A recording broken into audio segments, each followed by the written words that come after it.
Welcome to the Great Detectives of Old Time Radio.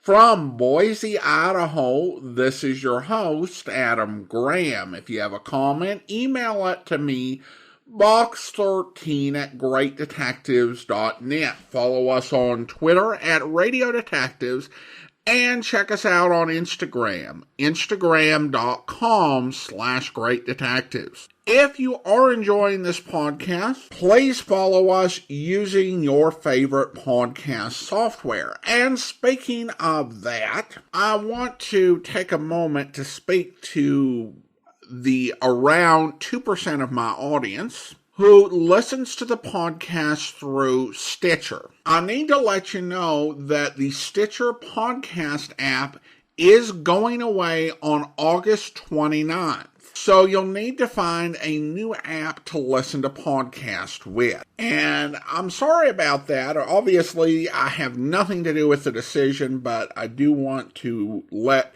listeners know that that's happening if they missed the notice from Stitcher. Stitcher was one of the early podcast apps. I remember getting emails from them encouraging me to add my podcast back in 2010 or 2011, and it's not been as heavily promoted or updated for years and years. I know most of you who have Stitcher have been using it for a long time, so I'm so sorry that's going away on you. That's really super frustrating when that happens. I'm not going to endorse a specific replacement for Stitcher. There are a lot of good ones. Personally, I've used the Apple Podcast app, and I use the Good Pods app. And in the past year, we've received for the podcast free promotion through the Amazon Music app and the iHeartRadio app. In addition, the hosting service for this podcast, Spreaker, they have their own podcast app, the Spreaker podcast app for listening. And then you just have a massive amount of choices out there. I won't even attempt to list every single podcast app you could subscribe to. But if you are on Stitcher, you have until August 29th to pick something out new. And if you just do want to listen to the Great Detectives of Old Time Radio, we have our own podcast app that you can get in the Apple Podcast Store or on the Amazon App Store. So those are some options on that. And so apologies for the more lengthy opening, but just needed to get that out there. We're going to get into today's episode of Philo Vance, which is provided by Radio Archives. Radio Archives provides high-quality old-time radio programs, pulp fiction ebook reprints, and pulp fiction audiobooks. And you can get a sample of all three products by sending an email to detectives@radioarchives.com. And there's also an offer with the transcription transfers, which I'll tell you about after the post-episode commentary, just because we're running a bit long here. The episode of Philo Vance we're going to play originally aired May the 30th of 1950, and the title is The Whirlaround Murder Case.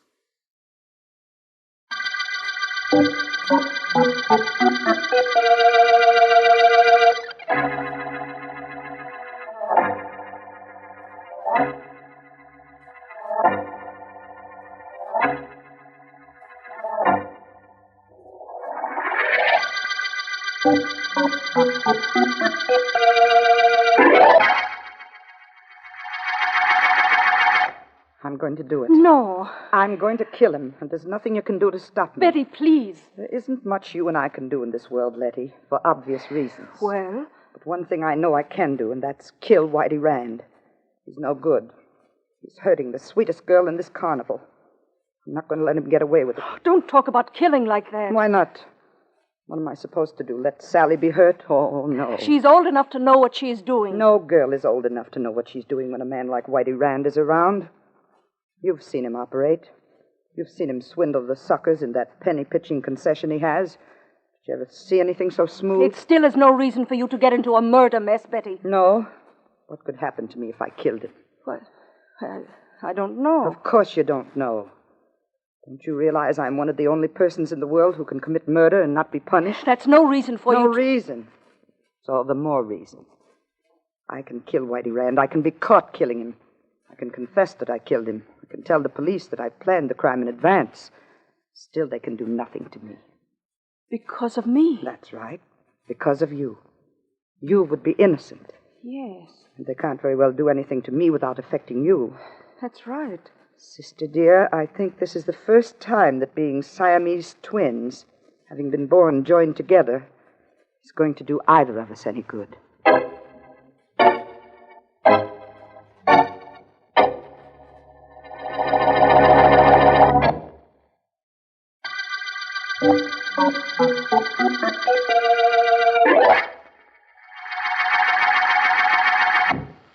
Joe?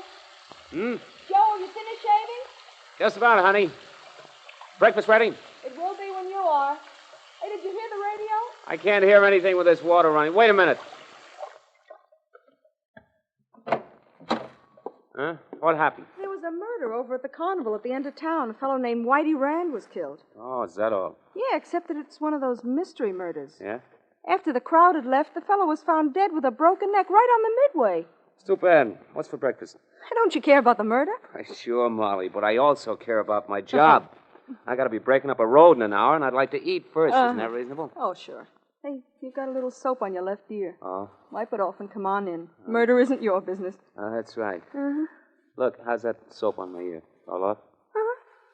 Oh, come on, then. Let's get some breakfast so I can be off to work.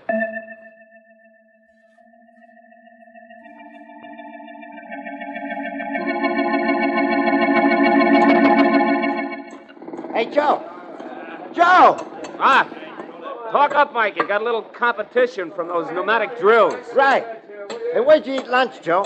At the diner on the corner. Why? Did you hear the extra on that Whitey Rand murder? Oh, I didn't know the guy was killed, and my wife told me when I was washing up this morning. What's the extra? District Attorney Markham is letting the carnival stay open till the killer is found. What kind of an extra is that? And that ain't all. The radio said that District Attorney Markham called in Philo Vance to help solve the case. You know Philo Vance. I do? You know about him. Everybody does.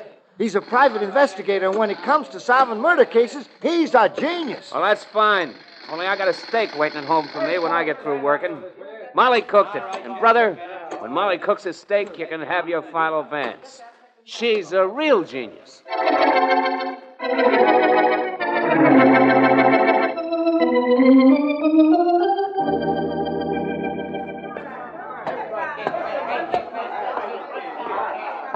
Where do you think you're going, Mac? Inside the wagon. I understand the owner of this carnival uses it for an office. Sure he does. A private office. That's why I'm outside, to see it stays private. I'm certain that's the reason. Now, if you'll excuse me, I'll go in and see Mr. Bryce. That's great, only I ain't excusing you. Look, my name is Vance. Philo Vance. I'm going in to see Mr. Bryce. You know, it's a funny thing. You say you're going in, I say you ain't. What do you think's gonna happen? Get out of my No, way. you don't. That's a matter of opinion. That'll back up my opinion. Well, this will show you how wrong it is to be opinionated. Sorry, my friend, but I'm going in to see Mr. Bryce. Pleasant dreams. Mr. Bryce? Come in. I'm not sucker enough to try and stop you. Thank you. You heard the conversation I had with your man outside, then. Yeah, I heard it. What's your pitch, Vance? A man named Whitey Rand was killed here at your carnival, Bryce. I want to know all about... About Rand? He worked here, grabbed off a lot of soft with a penny pitching gimmick. A lot of, soft... Money, folding money. Oh. Rand hired space here, set up his pitch, and made his play. I imagine that means he operated a concession. Yeah. What girl did he run around with? Girl? Come on, you must understand that word. You know, girl. Oh, one of them things. Yes. Whitey was making a play for Sally Miller. And who didn't like it? What are you getting at? Rand was killed. I'm trying to find out whether or not jealousy was a motive. Who didn't like the fact that Whitey was making a play for Sally? Nobody liked it. Least of all, Crandall, our strong man. And Rand's neck was broken, eh? Maybe I am on the right track. Where is Crandall? He blew. You mean he's left? Uh-huh. How about Sally Miller? Where's she? She blew. With Crandall? Maybe. All I know is Crandall wanted to put a hoop in her hand. That's a wedding ring. Oh. And he was doing good till Rand made his pitch. You got a lumpy, Vince? I hope not. Lumpy's a watch. What time is it? Oh. What time is it? Why, it's exactly 4:30. Why? Look, you can come in here at any time you like, but right now I got an appointment. Okay if I blow? Yes. You wanted to know what time it was a moment ago. That's it exactly. I'd say it was time I started to get some action on finding out who killed Whitey Rand.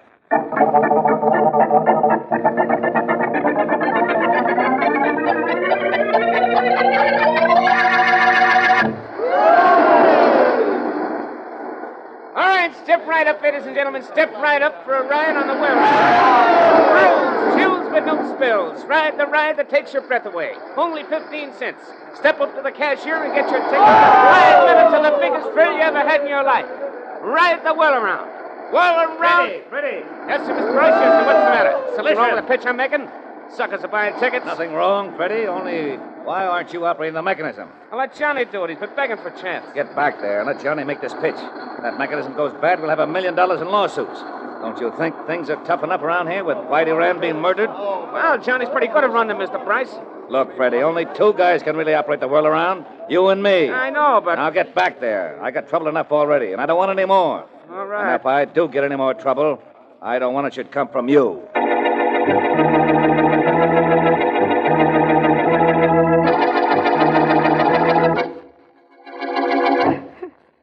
It's very hard for me to understand what you're saying if you continue crying, Miss Miller. I'm sorry, Mr. Markham. I'll try to stop. That's much better. Now tell me, why did you decide to disappear from the carnival? I had to. I knew the police would question me about the murder of Whitey Rand, so I ran away, and I knew that was the wrong thing, so I came to see you. It was very good that you did. I'm district attorney, not a person you can't trust. Well, Now tell me, what you know of Rand's death? Well, I told you he liked me. Yes, I gathered that much from what you said. And you mentioned a man named Crandall, the carnival strongman. He liked you, too. Crandall ran away with me, but I made him go. You can see him any time you like. He's at the boarding house where we all live. Well, that's fine. Now tell me why you came to me. Mr. Markham, my best friends at the carnival were Betty and Letty. I'm almost afraid to ask who they are. They're Siamese twins. Yes. They both disliked Whitey Rand. They didn't like the idea that he was taking me out after the shows. Oh? Betty told Whitey one night to leave me alone or she'd kill him. That's what I had to tell you. So one of the Siamese twins said that, did she? Tell me, Miss Miller, they're real Siamese twins? Nothing fake about them? Oh, definitely not. They were born joined together. They come from somewhere in Europe, I think. When Betty threatened Whitey, Letty, her sister, tried to calm her down, but it didn't do any good. Well, this is a fine situation. If Betty made good on her promise to kill Whitey, what can I do about it? I can't possibly bring her to trial, considering the fact that Letty, her sister, is apparently innocent. You know, it's a funny thing that you bring that up, Mr. Markham. Why is that? That's exactly what Betty told Whitey Rand the night before he was killed.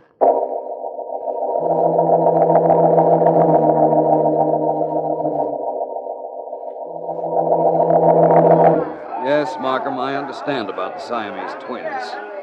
Rather confusing, isn't it? Rather. I'd say it was very confusing, Vance. What happens if you prove one of them killed Rand? I don't know. What are you doing, Vance? Watch the little red circle, Markham. Vance, we're working on a murder case, and you're pitching metal discs. What's the idea? This is the concession the late Whitey Rand operated. The idea is to stand here and toss a metal disc the size of a penny so that it goes in the red circle up there. Like this. It didn't go in the circle. It couldn't go in the circle, Markham. Couldn't? You see, the entire board is magnetized with the exception of the circle. No matter how close the disc you throw would come to the circle, the magnetic pull would draw it out of it. And Whitey Rand had a little racket going for him, eh? Sort of, but I don't think that had anything to do with his being killed. You don't? No. Let me see now. We have how many suspects? 3 that I know of. Sally Miller, the girl he was making a play for. Crandall, her strongman boyfriend. And the Siamese twins. Or is that 4? I couldn't say. But our problem at the moment is to narrow down those suspects until we... What's going on? Oh, that fire is over there at the carousel, Vance. Those wooden horses will go in a minute. Come on, let's see what we can do to help. All right. There's enough breeze blowing to spread the flames all over the carnival. Oh, look, they've formed a bucket brigade. Perhaps they can control the blaze. I hope so. Let's stay right here. All right. Anything we can do to help? No, I don't think so. Thanks just the same. Pass along. Well, just in case this situation of ours wasn't difficult enough, We have to have a fire at the carnival. Oh, it isn't too much of a fire. But it would have been if it weren't caught so quickly. I'm wondering about something. What were you wondering about, Vance? Oh, hello, Bryce. Markham, do you know the owner of the carnival, Stephen Bryce? Yes, we've met. This fire is going to hurt you, Bryce. Sure, but what can I do about it? This joint is jinxed. Superstitious, Mr. Bryce? Who, me? Yes. Do you have to be superstitious to get leery when a guy is murdered in your show and then a fire breaks out the next day? No, I imagine not. Hey, Vance. Just when I was coming along, you were telling Markham you were wondering about something. What? It doesn't concern you. No? Well, those firemen certainly have this under control now, Markham. Mr. Bryce, you won't have any problem about this fire now. But it did some damage, of course, but I don't think it has any real importance in view of the fact that it was brought under control so quickly. I guess you're right. Hey, get a load of that big hose going into action. The fire will be out in a moment now. But, Markham, you said that you didn't think the fire had any real importance, didn't you? That's right. It was checked immediately, and it's practically out now. How could it have any importance? I'm not sure. But what would you say if I told you that the fire and the murder of Whitey Rand are tied up? You feel all right, Vance? I feel wonderful, Mr. Bryce. Better now than I've felt at any time on this case. At last, I have something to work on. The fire might tell me who broke Whitey Rand's neck, so I can break this case.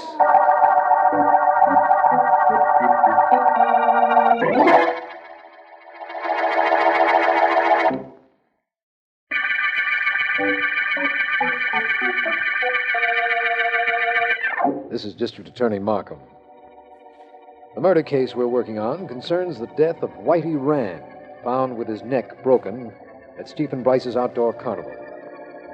We have several suspects, none of whom Philo Vance has seen, but a fire at the carnival apparently has given Vance an idea as to who might have killed Rand. What the connection between the fire and the killing is, I don't know. But Vance has had more astounding theories than that and been right. Meanwhile, I've asked Vance to come into my office for a conference.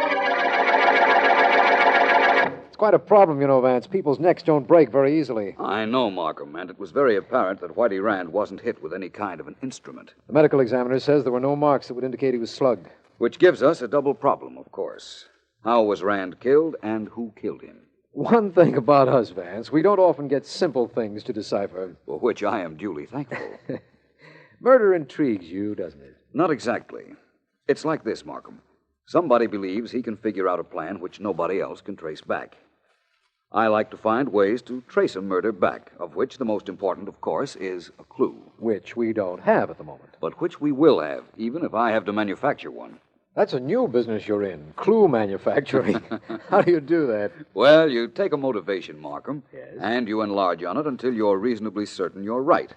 Then you work on it until it reveals something you didn't know before, and there's your clue. I know you have a theory about this murder, Vance, but do you have a motivation? I have several. But carnival people are curious people, Markham, and the solution of this mystery might very well be a freak.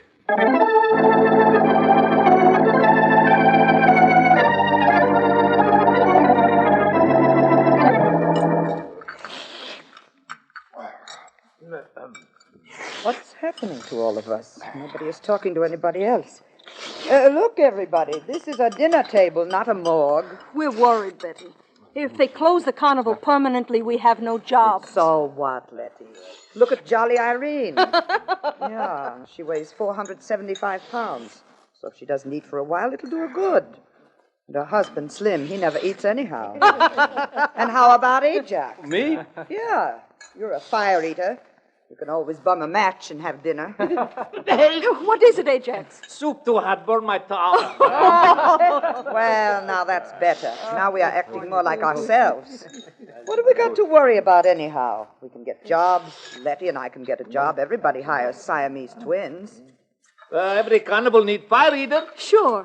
And a fat woman, and a thin man, and a magician, and a strong man, and concession operators. Even Bryce can get another job. Oh, what would the owner of our little company need a job for? That fire yesterday burned down the carousel, but it was insured for plenty. Your sister mean even if was not insured, he could get job operating Whirlaround. Yeah. Are not 3 good Whirlaround operators in country. And Bryce was one of best before he took over carnival. Well, then it is like Betty said. We all can get jobs, so what are we worried about? That's right. Let's do something to cheer ourselves up real good. And I know what we will do that will give us some real laughs. What is that, lady? What is it people always do when they come to our carnival and they're looking for relaxation? They come over to our tent, look at us, and laugh. Exactly. Let's all of us get some real laughs. Let's go out and look at people.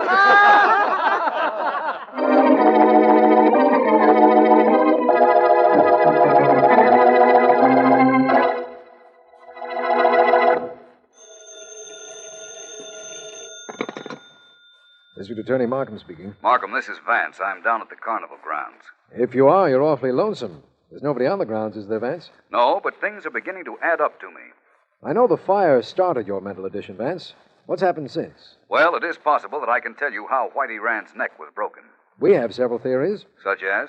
Crando, the strong man, might have cracked Rand's neck. True. Two people working in unison might have done it. In fact, it might have been done in any of several ways. But not without there being some kind of a mark on the neck. A bruise, a discoloration. And there wasn't. No, I told you not a trace of one. Then I'm getting close to home. Markham, please dig up a man named Freddie if you can. Freddie? Freddie who? I don't know his second name, but he ran one of the carnival rides. You can check the records and find him, I'm sure. I'll try. After that, what? Well, then I'd like you to bring Freddie with you and meet me at the carnival at a ride called the Whirlaround. The ride where people sit in little cars and are spun around and around? Exactly. That's the Whirlaround. And if I'm right, it's going to result in our not going around in circles on this case.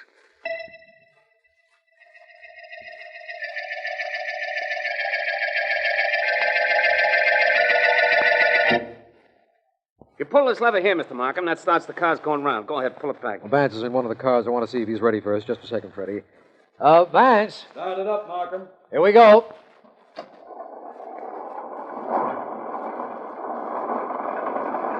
Now, the reason this ride's so tough to operate, Mr. Markham, is that you gotta watch so many things. The speed, the gears meshing. You gotta see they mesh just right so the cars bump but never go off the track. Uh-huh. Then when you got the right speed, you move that lever up a little. Go ahead, move it. Right.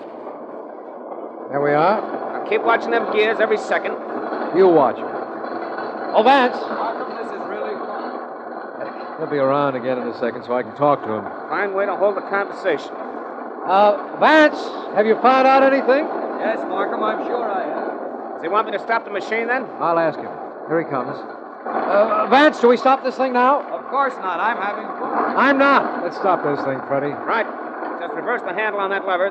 That's it. What was the trouble, Markham? You want to ride, too? Not exactly.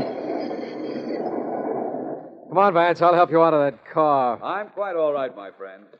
That certainly was a thrilling experience. I imagine it was, but how did it help our case? Well, Markham, I found out something very important. Oh, Freddie, Yeah, Mr. Vance? What's up? where were you when Whitey Rand was killed? Home and in bed. If the time the paper said he was killed is right, I like my sleep.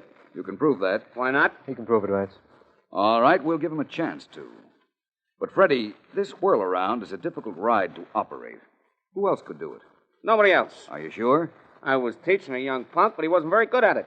Who taught you? The boss, Mr. Bryce. Uh-huh. Best whirl-around operator in the country before he took over the carnival. And when was that? A couple of years ago. Vance, there was a fire, and you said that proved something. Now you took a ride on this amusement device, and apparently that proves something, too. Would you mind telling me exactly what the fire and the ride indicate? Yes. They indicate Whitey Rand's murderer. But they also indicate that there isn't a way in the world at this moment that I can prove who killed Rand. You can't? But I can try. Markham, would you get Mr. Bryce to my office at 9 tonight?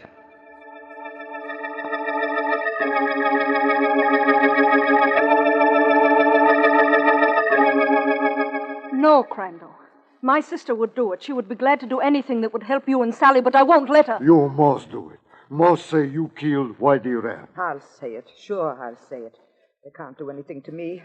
I'll claim that I killed him, then nobody'll bother you or Sally Crandall. Police question me, they question Sally. They say she killed Rand or I killed Rand. I think they arrest us. They won't if I confess, and that's just what I'm going to do. Betty, you can't. Can't I, though? You just wait and see. Think of the publicity we'll get. One of the Siamese twins is a murderer, but the other is innocent. That's justice in this case. Please do, Miss Betty. Nobody bother you then. And police leave Sally and me alone. Do this for me, I take care of you. All right, Betty, I'll let you do it. But, Crandall, Yeah. don't take care of us the way maybe you took care of Whitey Rand. please.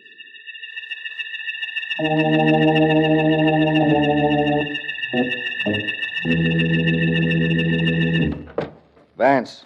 Where are you, Vance? In here in my private office, Mr. Bryce. Please come in. I'm coming in. Tell me why you had the district attorney ask me to come here. Please close the door, will you? What's the idea of keeping your back turned toward me? It's my own idea. And there's no need for it to be a secret any longer. Look at me. What's with you wearing that cotton mask over your nose and mouth? That's the idea I was telling you about. Look over on my desk. What do you see, Mr. Bryce? Now, this is really getting funny. 5 balloons. What are you doing with 5 balloons? I'll show you. Mr. Bryce, I know you killed Whitey Rand. What? Of course, I don't know why you killed him, but I know how you did it. Unfortunately, I can't prove it. Isn't that too bad? Yes, it's the reason I've got to kill you. Now, let's keep this sane, Vance. What did you say? I said I've got to kill you. I can't miss on a case, and I can't prove you killed Rand, even though I know you did. So these balloons, this mask, and this office, which you will observe is airtight, are necessary. Now, the door. Locked. Briefly, Mr. Bryce, sometimes the machinery of the law allows a guilty person to remain at liberty because of the word proof. I don't have it in your case, so you're going to give it to me or die. You're a madman, Vance. I've never been accused of that before. These 5 balloons I now hold in my hand. One of them contains a poisonous gas. They're all the same color, so I don't know which one it is, but I don't care. This mask will protect me from the gas. If I don't talk, you'll break the balloons. One by one. Like this. Don't.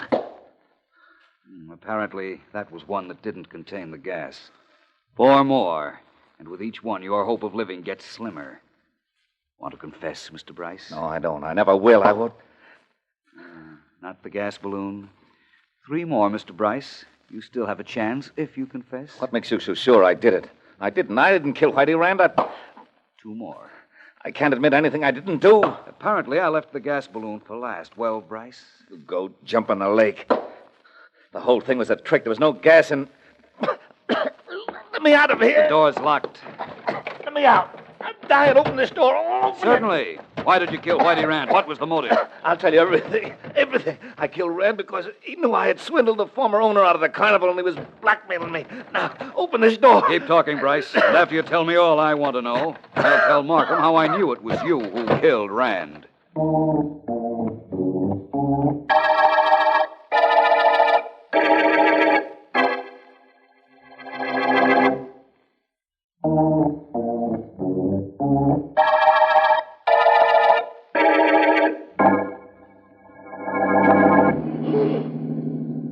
Well, Mike, Vance solved the Whitey Rand killing. Now let's get on home. Right. But did you read how he did it? Sure. He made believe he had gas in one of the balloons, and he sold the idea so good, that guy Bryce started coughing and confessing. That didn't take no brains. But figuring out Bryce was the killer did. You see, Vance knew that Rand's neck was busted. There were no marks on him, so he figured that Rand was tied to that Whirlaround ride one night after the carnival closed, and the thing spun around so fast that Rand's neck was snapped. I know. And he found out that only 2 guys could operate the Whirlaround. Bryce and a kid named Freddie, who had an alibi. Yeah.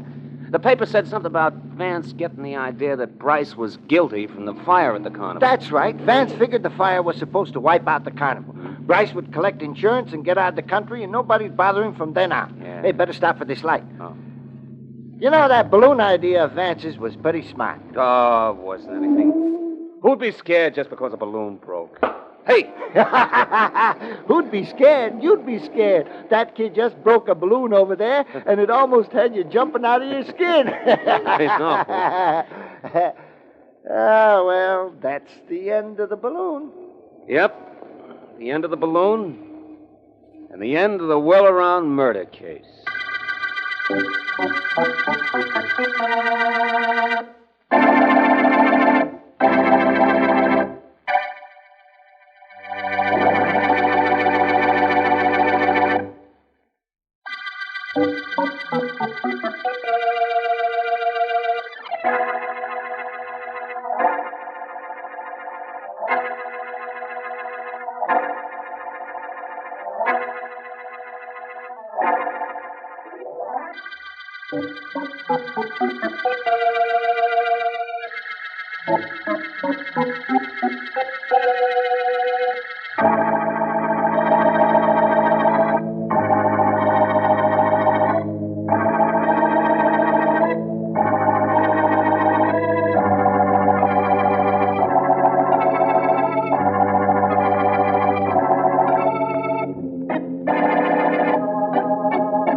Welcome back. I don't think I have laughed so hard at this series than I did with the scene with Philo Vance on the Whirlaround.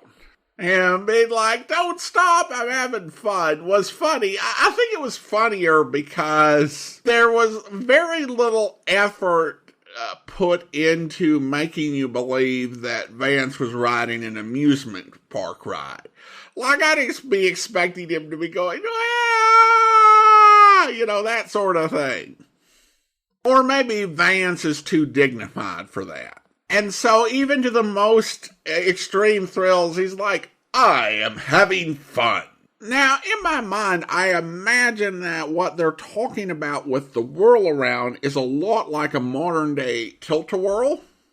Although, obviously, that sort of ride has changed quite a bit since the 1950s. And anyone who's more of an expert on that, I would welcome their guidance. The fact that the owner was the best Whirlaround operator in the country made me wonder, did they have championships for this? Did people gather and bet money, or how did you determine that? Or, it seems like they were building up the complexity of operating the machine in order to restrict the possible number of suspects, which makes Vance's tainted solve even less impressive because he only had 2 suspects, one of whom had an alibi and no real motive. I think that I know the voice of the carnival operator. To me, it sounded kind of like Lon Clark, who played Nick Carter, but I'm not 100% sure. I feel like I am probably going to get an avalanche of emails telling me who it was, and then I'm going to feel a little silly for not catching it right away. In terms of crimes by conjoined twins, it really is one of those questions where we don't have a clear answer because it's not something that comes up a lot. So we've got really limited precedents, but it is also something that people are curious about.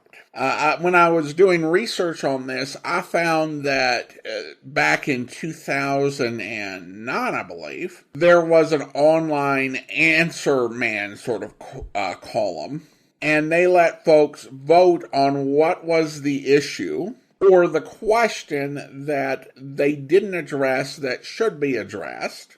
And by far, the question of crimes by conjoined twins was number 1. And there is at least a little bit of precedent to not being able to punish a conjoined twin because of the innocent twin. The most famous conjoined twins were Ching and Ing, and they did a lot of sideshow work. So one day, someone grabbed Ching's hand and held it very tight, and Ching responded by punching the spectator, who then turned around and filed an assault complaint against Ching.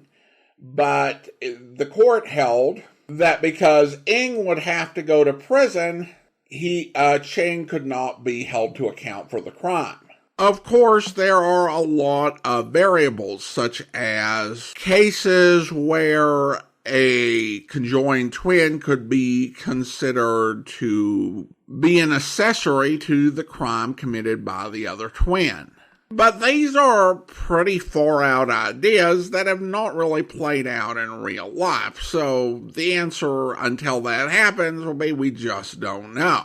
Now, as I mentioned at the top of the program, this was provided as a higher quality version than is generally available by Radio Archives, and we have an arrangement with them for their transcription transfers. They, over the course of their decades of operation, acquired 36,000 different radio transcription discs, some of which they turned into various collections and sets, but many of which have never been circulated. And they have transferred the contents of these discs to a digital format and are sharing them with subscribers to their transcription transfers program at a rate of 600 different transcription transfers per month. And they have a wide variety of different programs. I personally have encountered episodes of programs I enjoy, such as Heartbeat Theater, Hour of Charm, Our Miss Brooks, and The Burns and Allen Show, that I'd never heard before, as well as a few new and interesting rare series. Now, you can get a sample of the quality and breadth of the material offered by going to transfers.greatdetectives.net for $59.98, all of which goes to support the Great Detectives of Old Time Radio. And you'll get 600 programs at no obligation. And then if you decide that you enjoy it and would like to continue to receive 600 transfers per month, you can subscribe for $60 a month, which is half off the normal price. Just go to transfers.greatdetectives.net to give it a try. And we have a comment from Saysoft, who was engaging with a comment where I'd addressed where a listener was saying that recordings that sound newer don't really sound like they came from the golden age of radio, or are in some ways inauthentic. Saysoft says, "Hey Adam, I have a cool story about your sponsor, which can also shed some light on the listener's comment about how she prefers listening to old-time radio recordings that haven't been cleaned up. Many years ago, when Radio Archives was brand new, I was one of their customers. At the time, their business model was to buy original transcription discs at old-time radio shows, digitize them, and then auction off the discs so that they could have money to buy more discs. I bid on and won a set of 16-inch discs of the Calling All Cars show from the 1935 through 1938 period. Thanks to eBay, I eventually found a portable record player that can play 16-inch discs. Now, I don't know if Radio Archives had to clean the disc, but I do know that all of them are in pristine shape and sound fantastic. So it would be a mistake to think that old-time radio show recordings have to sound all scratchy to sound authentic. If an old-time radio show recording sounds really good, it doesn't necessarily mean that the digital file was manipulated. It could just mean that the digital file was created from a really clean transcription disc." Well, thanks for the comment, Saysoft. And I should say that they're not technically a sponsor. It's more of like an affiliate relationship. But I think you're absolutely right. Now, obviously, there are some transcription discs that are stored very well and haven't been cared for in a bad way and don't really require any cleaning. And then there are others that really, in order to get sound, you've got to do a lot of work to even get them to record. I have a story about one series, which we're going to eventually get to, where the restoration work that had to be done because these discs were actually covered with filth was really a process. I do remember reading of one Radio Archives collection where they did have to do quite a bit of work on it. I don't remember which one it was. But sometimes there is some physical cleaning and there is some physical damage to the disc because of how they have been stored or cared for or had an accident. And so whoever's restoring it needs to work with the disc in ways that are far beyond my capabilities in order to get good sound out of them. But just the normal disc don't sound poor. One thing about this transcription transfer is that they are actually sharing the raw transfer from the disc before it had been cleaned up. And I mean, I wonder how this is going to sound. And it still sounds really good. You might hear like a little bit of a pop or audio noise that would have been edited out had it actually gone through the full restoration process. But it's still better than most of the MP3s out there that some people would think would sound authentic. And I imagine that if you were playing the disc when it was first put out, you wouldn't find really most of those issues that you might hear on an older transfer.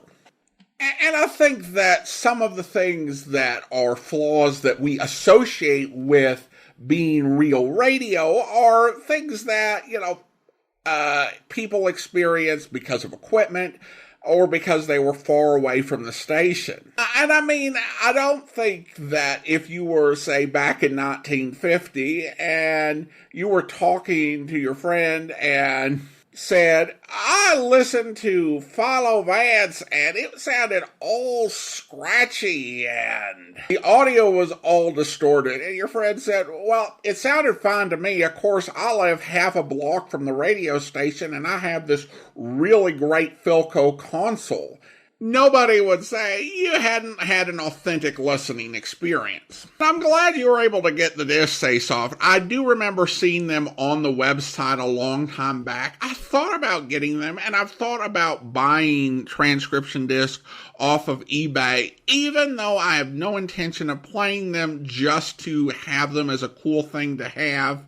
But I only have so much room in my house, and my wife, when I bring home new types of things, just doesn't like it. But glad that worked out for you. Now let's go ahead and thank our Patreon supporter of the day. And I want to go ahead and thank Christine. Christine has been one of our Patreon supporters since November 2018, currently supporting the program at the Shamus level of $4 or more per month.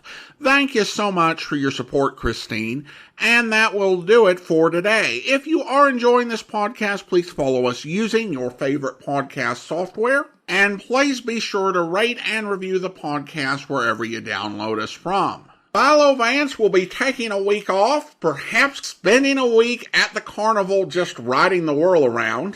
As we take our recording break, Philo Vance will return in 2 weeks, but join us back here tomorrow for yours truly, Johnny Dollar, and the conclusion of the Fathom 5 matter, where... What I am getting at is what I think happened. And I think Danny Haynes is telling the truth. I think Marky did send him off alone in that dinghy.